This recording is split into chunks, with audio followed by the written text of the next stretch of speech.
Daniel's mother and her partner sat in silence as judgment was delivered, the pair facing charges of child abuse and murder. In delivering his judgment, Judge Colin Mashite said that the toddler's mother's lover's version of events was not probable and that baby Daniel had been constantly abused during his lifetime. The court rejected accused two version that R fell by accident in the bath and also hurt his head and body during the time that he fell on it.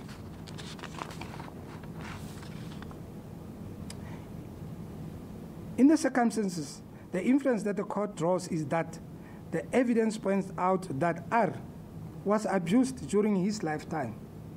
Dr. Hans Meyer found some injuries on R which were more than 24 to 48 hours, meaning R was assaulted not only on the day that he was banned, he was previously and constantly being assaulted, and that it was accused who had inflicted those injuries upon R, and he also banned R while he was holding him inside hot water.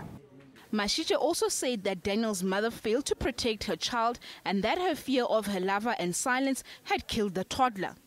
Evidence shows that accused one must have been aware or should have been foreseen what was happening to R. However, being afraid of accused two, she became silent, and her silence caused the death of her son. The judgment received mixed reviews from anti-child abuse activists.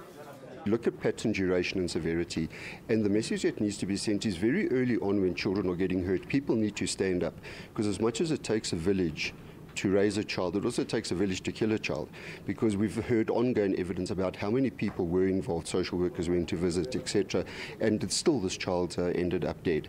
So there's a whole lot that needs to follow this judgment to say, if you knew something was happening, it must be reported. That is in our law. It must be taken seriously, because the end result is what we call murder by installments. I've been doing this for 27 years. This post-mortem is one of the worst I've ever seen. Baby Daniel's mother, who was previously on bail, will be spending her first night behind bars. She will be back in court to reapply for bail. Sentencing proceedings will begin on the 21st of January. Mahla Kokomane, SABC News, Johannesburg.